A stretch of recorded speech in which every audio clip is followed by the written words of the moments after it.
몇 배 이상의 집값이 될 만큼 좋지는 않아요. 소득이 2천만 원인 사람이나 200만 원인 사람이나 목표가 똑같아요.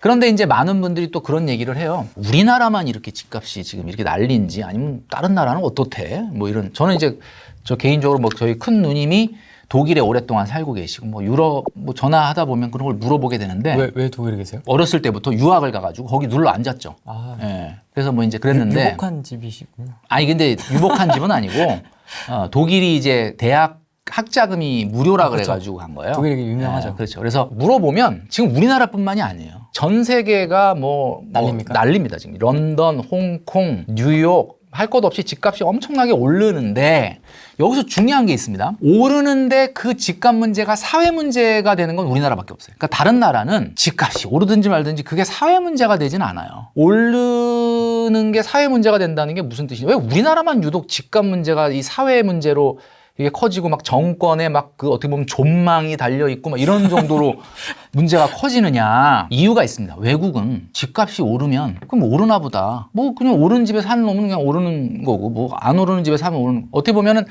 외국 같은 경우는 남의 사생활이나 이런 거에 대한 간섭이 좀 적고 관심이 좀 적잖아요. 우리나라 사람들이 사실 여러분도 아시겠지만 진짜 남의 삶에 관심이 많잖아요. 제가 저희 누님 얘기를 좀 전에 했는데 깜짝 놀란 게 독일에 가서 직장을 오래 다니셨거든요. 근데 한 직장에서 10년 이상을 다녔는데 동료 나이를 몰라요.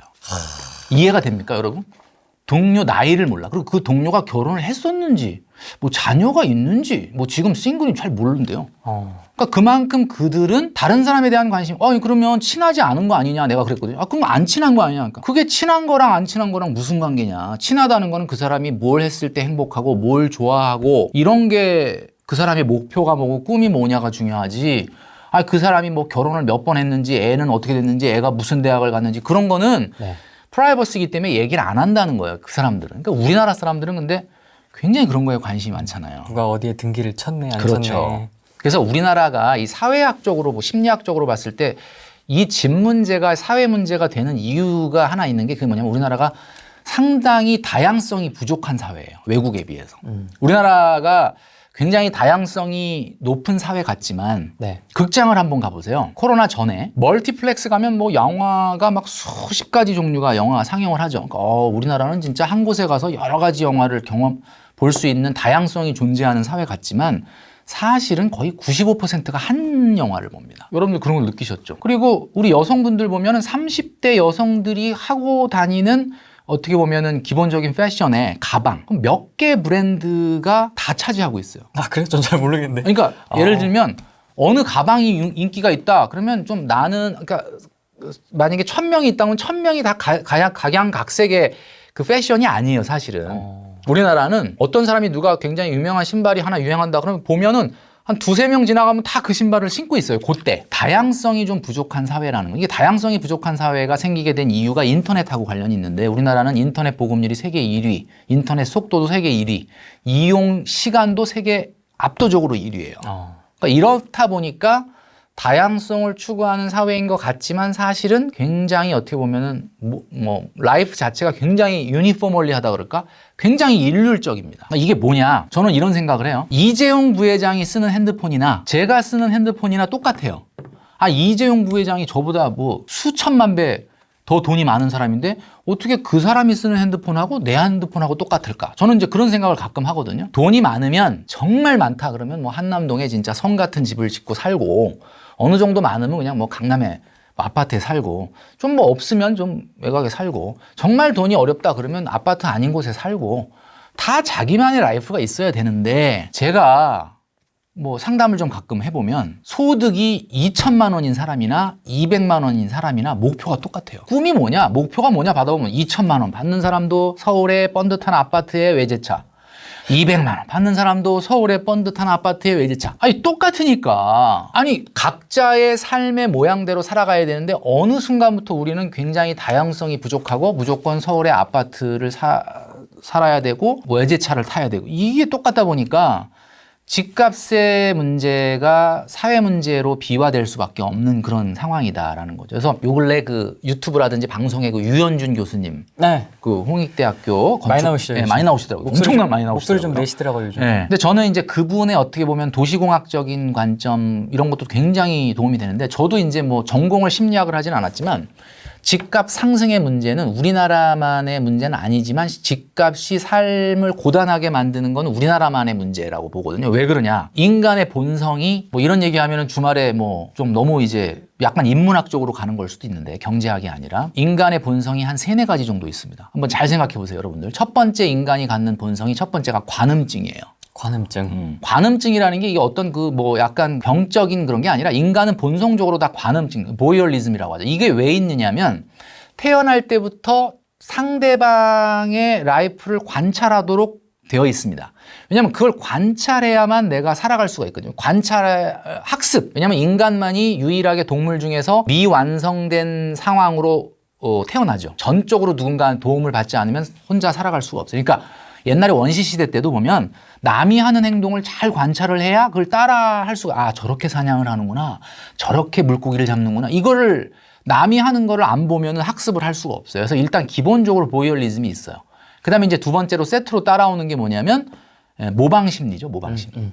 그래서 이제 그걸 따라 해야 되는 거예요. 따라해. 그러니까 우리나라 사회가 이게 굉장히 심하다라고 볼 수가 있죠. 그래서 남이 어느 집에 사느냐, 남이 뭐 먹고 사느냐, 남이 뭘 걸치고 어떤 패션으로 사느냐, 이런 거 굉장히 관찰을 많이 합니다. 우리나라가 드라마가 굉장히 인기가 많은 이유가 드라마가 별게 아니거든요. 사실 남의 라이프를 훔쳐보고 엿보는 게 드라마잖아요. 이게 하나가 있고. 그다음에 두 번째는 이제 노출증이라고 그래서 익스비셔니즘이라고. 노출증. 노출증은 뭐냐면 내가 이제 학습이 됐으면 남한테 나를 드러내야 되는 거야. 그다음에 또 이제 다른 사람과 행동 양식을 같이 하려고 하는 성격이 강합니다. 우리나라 사람들이. 이게 군집 효과라고 하는데 뭐 이건 금융 쪽에서 많이 얘기하는 용어죠. 군집 효과. 이게 뭐냐면 똑같은 행동을 해야만 내가 안정적이라고 생각을 하는 거죠. 그렇죠. 소위 말해서 이런 어떤 사회의 심리학적인 근성이 우리나라 사람들이 강하니까 결국은 내가 보여주기 식으로라도 집에 대해서 어떻게 보면은 집착을 할 수밖에 없어요. 내 소득이나 나의 상황에 맞는 라이프를 찾고 주거 형태를 찾아야 되는데 너무나 천편일률적으로 그냥 서울의 아파트. 지금 이런 상황인 거거든요. 그래서 그래서 사신 거세요? 거기? 좋은 데 사시잖아요. 뭐 좋은 데는 아니고 뭐 그렇죠. 테두리로 말하면은 뭐 강남 근처인데 강남인데 네. 강남의 막 메이저 막 이런 동네는 아닌 거죠. 근데 어쨌든 제가 이제 뭐 본의 아니게 이제 강남에 한 15년 정도 살다 보니까 느낀 게 네. 어떠세요?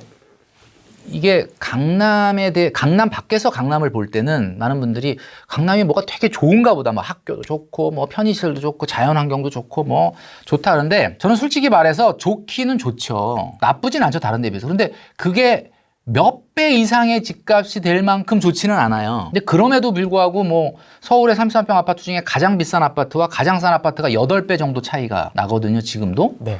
그런 정도로 차이가 나고 그 정도로 캐시플로우가 차이가 나니까 캐시플로우는 뭐 8배까지는 안 나죠. 집값은 한 8배 차이 나는데 캐시플로우는 한 6배? 이 정도 차이 나죠. 그 정도 차이가 나는 이유가 뭐냐? 저는 이게 인간의 안전 욕구 때문이라고 봐요. 안전 욕구. 안전 욕구가 뭐냐? 세상이 여러분 보시기 어떻습니까? 요즘은 세상이 너무나 위험하잖아요. 많이 위험합니다. 정말 불과 20년, 30년 전만 해도 여러분 정말 바깥에 대문 열어놓고 아파트 아닌 집들 대문 열어놓고 살았어요, 진짜.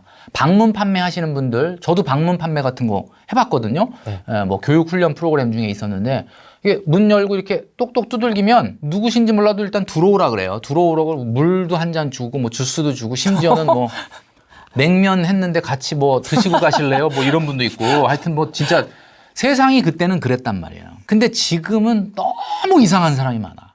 물론 다른 사람한테 내가 또 이상한 사람일 수도 있겠지만 네. 너무 이상한 사람 많아요, 진짜. 그러니까 가장 중요한 게 생존 욕구, 안전 욕구인데 그렇죠. 부자들이 이게 강하단 말이에요. 아니, 노숙자가 안전 욕구가 있겠어요. 내가 지금 가진 게 없는데. 네. 근데 부자들은 안전 욕구가 강하단 말이에요. 그러니까 안전 욕구라는 게 뭐예요? 내 주변에 나한테 뭔가 물리적으로나 아니면 그 밖에 기타 다른 직간접적으로 위해를 가할 수 있는 사람을 멀리 하겠다라는 심리가 작동을 합니다. 이게 이제 집값에 작동을 한 거예요. 그래서 소위 말하는 부자들만의 타운, 요새, 이런 것들이 생기는 건데 실제로 우리나라의 지도를 딱 펴놓고 1제곱킬로미터 그러니까 가로 세로 1km 정도 되는 거죠. 그 정도의 땅에 한 서울 같은 경우는 한 3만에서 5만 명 정도 살거든요. 근데 집값이 말도 안 될 정도로 비싼 동네로 가면 갈수록 1제곱평방미터당 소위 말하는 우리가 얘기하는 뭐 외국인 노동자, 노숙자, 절대 빈곤층, 실업자 또는 정신 질환, 사회 불안적인 요소가 있을 수 있는 사람의 숫자가 현저히 떨어집니다. 그러니까 위로 가면 갈수록 그걸 떨어뜨리기 위해서. 그러니까 왜 떨어지겠어요? 뭐 외국인 노동자나 노숙자나 절대 빈곤층이 거기 들어가 살 수가 없잖아. 그러니까 들어가 살 수 없게끔 만들므로써 어떻게 보면 요새를 만드는 거죠. 물론 뭐 소득이 좀 낮다 그래서 그분들이 다 뭐 범죄를 이런 거는 아니지만 일단 부자들이 생각할 때는 그런 사람들과 이웃하지 않겠다라는 거예요. 그럼 그 사람들은 어떻게 우리 동네나 나랑 주변에 안 마주치게 할 거냐? 가격 장벽을 통해서 진입 자체를 못하게 해버리는 거죠. 이게 이제 안전 욕구인데 중국이 북한을 비호하는 이유랑 비슷한 거죠. 중국이 왜 북한을 비호하냐? 중국이 순망치안이라는 게 있잖아요. 입술이 망하면 이가 시렵다 이런 얘기죠. 그러니까 미국과 동맹국가와 접경을 마주하지 않겠다라는 게 순망치안이잖아요. 그러니까 무슨 얘기냐면 안전 욕구.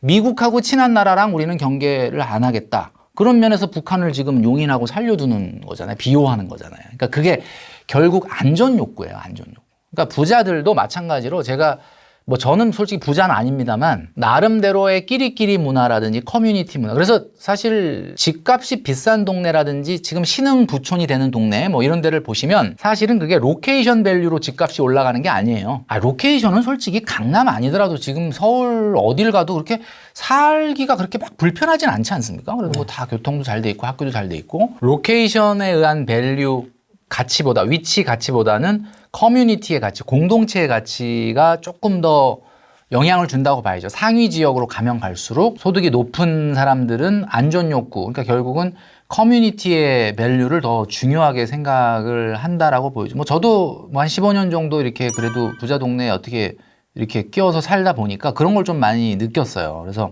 그런 부분에 가치가 더 중요하다라는 생각이 많이 들고